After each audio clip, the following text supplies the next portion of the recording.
What's going on, everyone? This is Carlo, the solution is in the solution to fitness, and today I'll be reviewing Lifetime Gym. I actually haven't done a gym review in a while. I think the last gym I reviewed was Gold's Gym. It was the Truth About Gold's Gym video. So I'm actually pretty excited to dive into this review. This is the first luxury gym that I've reviewed, and I'm telling you right now, this ain't no cheap gym. So how I construct my gym reviews is I'll briefly go over the history of the gym, then I'll get into the equipment, then the maintenance, the customer service, I'll get into the price, and finally the unique qualities, what separates this gym from other gyms. So if you guys are interested, check out my other gym reviews in my gym review playlist. I'll link it at the top of the screen.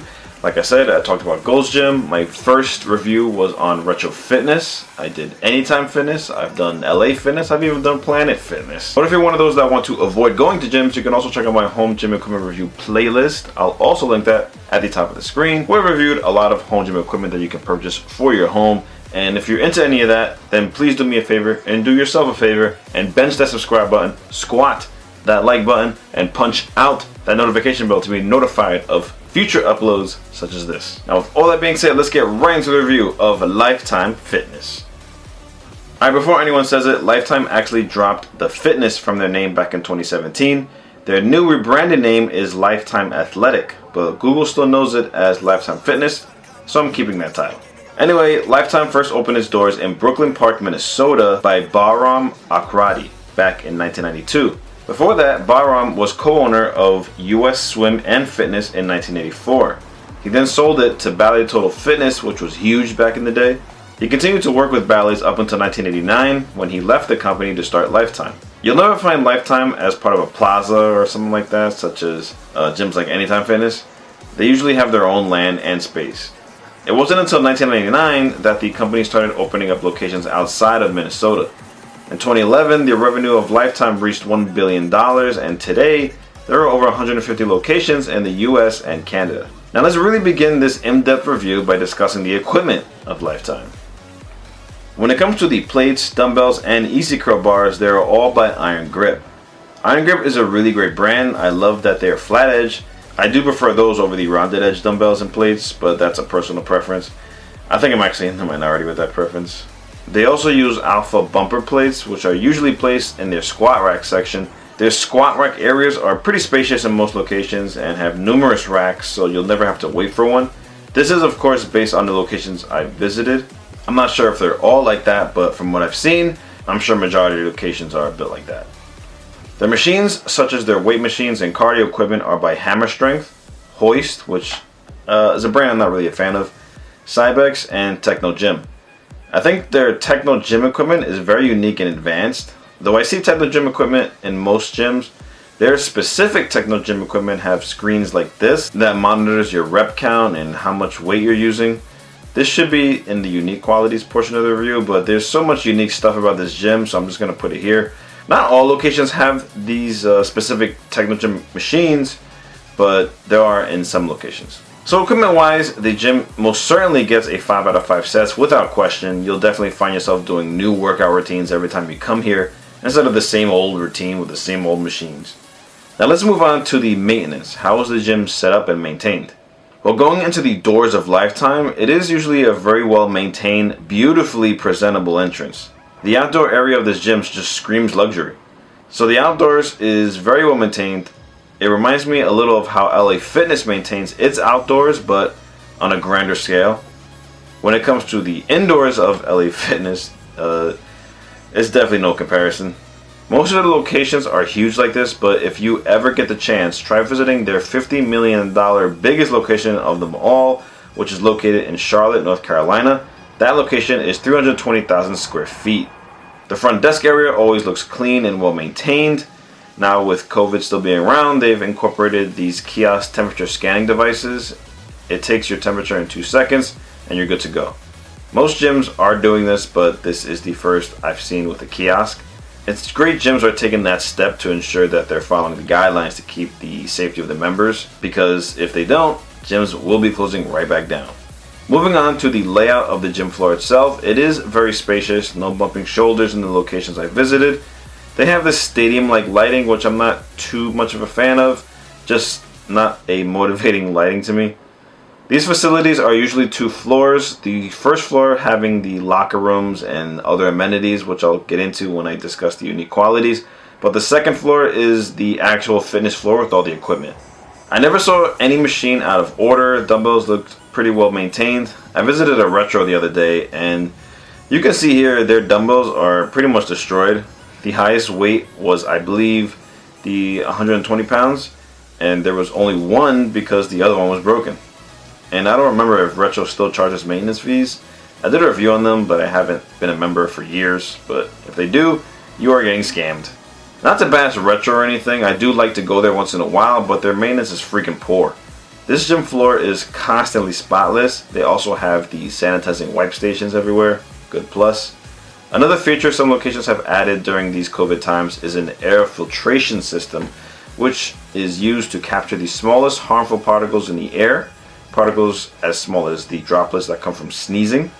Lifetime officials claim that these air filters are very similar to the ones used in hospitals. Moving on to the locker rooms, they are insanely spacious as well.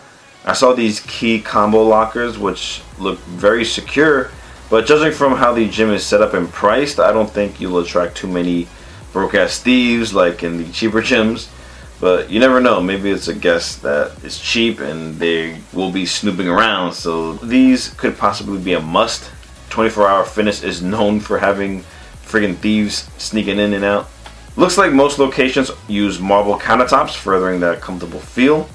I thought the maintenance in the locker rooms though could be a bit better, namely the bathrooms. I visited on the days where the gym was pretty much empty, like the slow times around 12 to 1 or 2. And they were still a little messy, so I can't imagine during peak hours. Unless around that time they doubled the maintenance staff. Alright, now let's jump into the customer service of Lifetime. Customer service is always the hardest to analyze because all the locations I visited could be great, but there could be 5 other locations that could be terrible. So I usually just have to go through pages and pages of reviews to read other people's experiences with the locations that they're in, which is why reviews of these gyms take a pretty long time to make. Now, my personal experience with customer service, I've never had an issue with them. I didn't have a pushy salesman or anything either. That's always appreciated, and there's a lot of reviews from people with a similar experience. A lot of people leave positive reviews based on the classes and the childcare. But there are also many complaints about their customer service. Most of the negative reviews revolve around trying to cancel and still getting charged, claims of not being upfront with fees when joining, and poor management skills when they're confronted with issues. Now obviously I wasn't there and you only hear the side of the guest, but guys, one thing I constantly say in these gym reviews is read what you sign. Don't only go by what they tell you, read. Doesn't matter if they have to wait an hour for you to finish reading. Read and understand what you are paying for, because a lot of the negative reviews were by negligent people who didn't know such and such, which they would have known if they had read the contract before signing. That way, if you cancel and follow all their policies, you won't be surprised later. And if you do cancel, always get some kind of written confirmation or email. Don't take their word for it, because again, it's going to fall on you. I know you don't want to hear it, but that's just the way it is with the gym industry. I ain't saying the salesmen are angels from above or that they're right for using these tactics. It's a slimy move, no doubt, if that's really their intention. But you're responsible for covering your own ass. But at least with written confirmation, you have some kind of proof if they still charge you. When it comes to management with poor communication skills, that's a different story. Like I said, I wasn't there, so I don't know if the guest came at the manager yelling and screaming like a maniac and expected the manager to be like, "Oh no, look, I'm so sorry." Cause nah, if that was me, I ain't taking that either. Come at me right and I'll help you out. When I spoke to a sales representative, he told me the cancellation procedures and all that before joining. I didn't even ask. But that's my personal experience with their service. One thing I forgot to mention, I noticed in a couple locations, was that it wasn't really enforced to wear a mask. I noticed people wearing the face shield without the mask, which is kind of pointless. And it's not like the staff doesn't know what's going on, because I've seen trainers working with people that just wear the face shield and no mask. So it's not really enforced. To me, it's not really a big deal. I'm not going to go crazy about someone not wearing a mask, but if you're someone that's still hesitant around being around a lot of people, especially people that aren't wearing masks properly, then yeah, this may bother you a bit. So that's pretty much all I got for customer service. Now we're going to move on to the price of Lifetime. This is probably going to be Lifetime's biggest drawback, but it really depends on what you're looking for in a gym and how you are financially. So most locations I visited, the monthly payment ranged from $60 to $180 a month, but in big name areas like New York City, namely the Lifetime Sky location, it starts at around $220 a month as of this recording. I feel like the further inland you go in the United States, the cheaper it gets. But in the outskirts of the United States, New York, New Jersey, California, you'll most likely find it over $100 a month. There is an initiation fee as well. That varies. Could be around $70 to over $200. I believe as of this video, most locations are $0 down because, you know, COVID sucks, but that's the best thing coming from it. There is no annual maintenance fee, so there's that. They do offer discounts to people under a certain age. Also, if you join with someone or multiple people, or if you're a student, they do offer some kind of package. These also vary from location to location, but check with each gym you visit. You can possibly negotiate some kind of discount, especially these days where gyms are pretty much getting desperate to survive. That's kind of one thing I don't like about this gym. There's no set price. The prices seem to always change. So by the time I put out this video, the price could be way off from what I said. When it comes to if the gym is worth the price, like I said, this really depends on what you'll actually utilize this gym for. If you're like me and only looking to just work out, use the equipment, use the machines, maybe utilize the sauna and steam rooms, and that's all you want, I don't think the gym is... Maybe these $60 price tag locations is worth it, but higher than that, not even close. I'd rather go to the less well-maintained LA Fitness. But if you actually plan on using all the facilities' unique qualities, and you're making, I want to say, over 80 to 90 grand a year, then yeah, you could justify a 120 to 130 monthly price tag, and it may be worth it for you.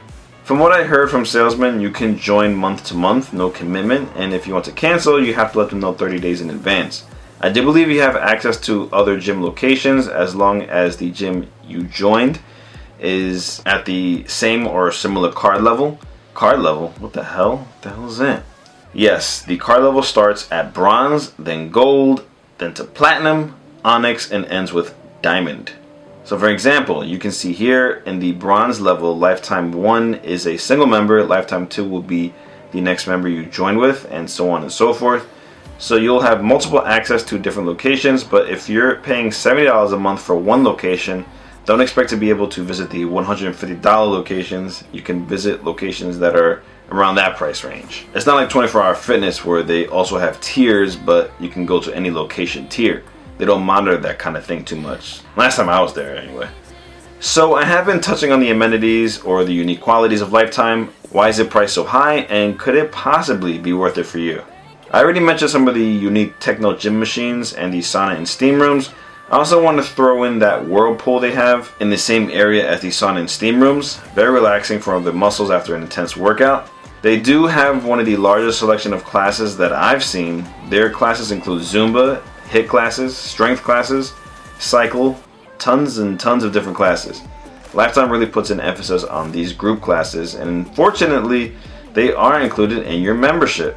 You can keep track of their classes through their app or screens like this they have in their clubs. The basketball courts and their locations look really legit. The best court I've seen in any gym. Has the time boards and everything. Have you feeling like you're really playing in the NBA. Some locations also offer rock climbing and racquetball courts. Every location also has a cafe where you can order food and drinks, pretty convenient there. Lifetime also offers spas where you can receive massages and all that. With this, you also have to pay an additional fee. Same goes for their hair and nail salons. A hair and nail salon, I don't know why that needs to be in a gym, but yeah, you got that option. Now, the last two unique qualities I'm going to mention are what really separates this gym from the other gyms. One is not only do they have an indoor pool, they also have an outdoor pool area. And these areas are often built like water parks that you can see from the outside parking lot. It's really meant for the kids though. Speaking of kids, number 2, their childcare center. I've never seen any gym put an emphasis on childcare as much as this gym does. Whole sections of the gym are dedicated to these areas. They have a bunch of activities and classes for kids such as ballet, camps, and even host kids' birthdays. Great for parents, though some of the classes I believe charge an additional fee. Lifetime gotta pay that electric bill with all these damn additional fees, I guess. So that does it for the unique qualities. I do want to give my final thoughts on the gym before I give my final score. So if you guys haven't noticed, this is a pretty huge facility to work out in. If you're beginners, new to working out, when you first get into a location, you could be pretty lost and not know where to go. I'd say this gym is geared more towards the 40 to 50 age group. I feel like the best way to describe this gym is an upgraded LA Fitness. The whole presentation of this gym is very similar, and especially what the gym offers you is almost the same as LA Fitness. I've already done a review on LA Fitness on that gym review playlist, but the only difference is, like I said, it is poorly maintained, and I don't think you'll find a giant food cafe there. Maybe do they have protein drinks? I think you can make protein drinks at those places. Maybe not all of them, don't remember. Can't keep track of all these gyms. But I would lean more towards LA Fitness because $30 to $40 a month seems like a no-brainer to me. And bear in mind, in that review, I was a little chunky, okay? I was bulking. All right, now let's give it the final score. Overall, I'm giving Lifetime a 4 out of 5 sets or 7 out of 10 reps. The equipment of this gym is top-notch and very well maintained. Tons of different machines that always allow you to switch up your workouts. This gym offers a lot of unique qualities. The extra amenities really give you that feel-good factor about coming here. But obviously, the biggest drawback has to be the price. The average gym goer would not be able to afford this gym. $60 to $70 a month would be a pretty good price for this gym. I think the locations in popular areas like New York, Tampa, Florida, and Austin, Texas should be the most expensive ones, over $100. So that's my personal thoughts and review of Lifetime Fitness, Lifetime Athletic, Lifetime Inc., whatever you want to call it. I hope you enjoyed it. I hope you learned something new, and I hope I helped you decide if this gym is for you. And if I did any of that, then please bench that subscribe button, squat that like button, help out with the YouTube algorithm. More eyes on the channel is always a good thing for me. Also, if there's another gym you guys want to see me check out, first check out that gym review playlist so you know what I've tackled already. Or maybe you want me to revisit a gym. I don't know. Some of the older gym reviews that I've done could be spiced up a little better. And it can't be gyms with only like 2 locations, unless it's really, really popular gyms. But yeah, let's try to make it a gym that I can actually visit. I'm not traveling across the world to visit a gym with only 1 location, okay? All right, well, once again, this is Carlo the Solution saying if you got a problem, I'll help you solve it. Your wishes are done and your best is yet to come.